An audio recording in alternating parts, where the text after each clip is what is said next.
लोगोफोर गिबियावनो नोंथांमोन गासैखौबो आंनि गुबुन मोनसे गोदान आपडेट्स भिडिअ बरायहरनाय थालायबाय। आसा खालामो नोंथांमोना भिडिअखौ जागायनायनिफ्राय जोबजासिम नायलांगोन होननानै। एक्चुअली लोगोफोर नोंथांमोना मिथिखादों जानांगौ एसेब्लाबो भिडिअनि थाम्बनेल एबा टाइटेलाव नायनानै। लोगोफोर दिनैहाय मोनसे गोदानै फैनाय एबा गोदानै दिहुनजानाय आबुं अफिशियेल मिउजिक भिडिअनि सायाव गोदानै नोंथांमोननिसिम आपडेट्सखौ लानानै फैलायबाय लोगोफोर। नोंथांमोना बेनिखायनो भिडिअखौ जोबजासिम नायलांबाय थाबानो जाबाय। लोगोफोर बे गोदानै फैनाय एबा बर'नि मोनसे आबुं अफिशियेल मिउजिक भिडिअनि टाइटेलानो जाबाय माबायदि नोंनि। ओमफ्राय लोगोफोर बे अफिशियेल मिउजिक भिडिअआ रमान्टिक फावथायखौ लानानै बानायनाय जादों लोगोफोर। एक्चुअली लोगोफोर बे गोदानै फैनाय मिउजिक भिडिअआव दायो बावैसो रिलिज जाबाय लोगोफोर।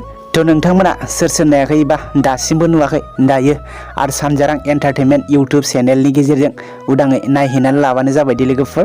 लोगोफोर बे मिउजिक भिडिअआ जोबोरैनो नायनो मोजां जादों लोगोफोर।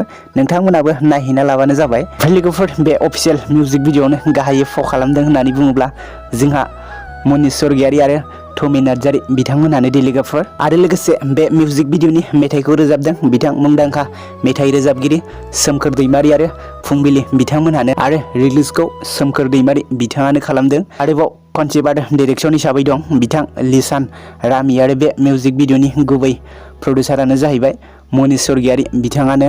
लोगोफोर बिदिब्ला नोंथांमोना बे मिउजिक भिडिअखौ सोर सोर नायाखै आरो सानजारां एन्टारटेनमेन्ट चेनेलाव हाबहैना नायबानो जाबाय।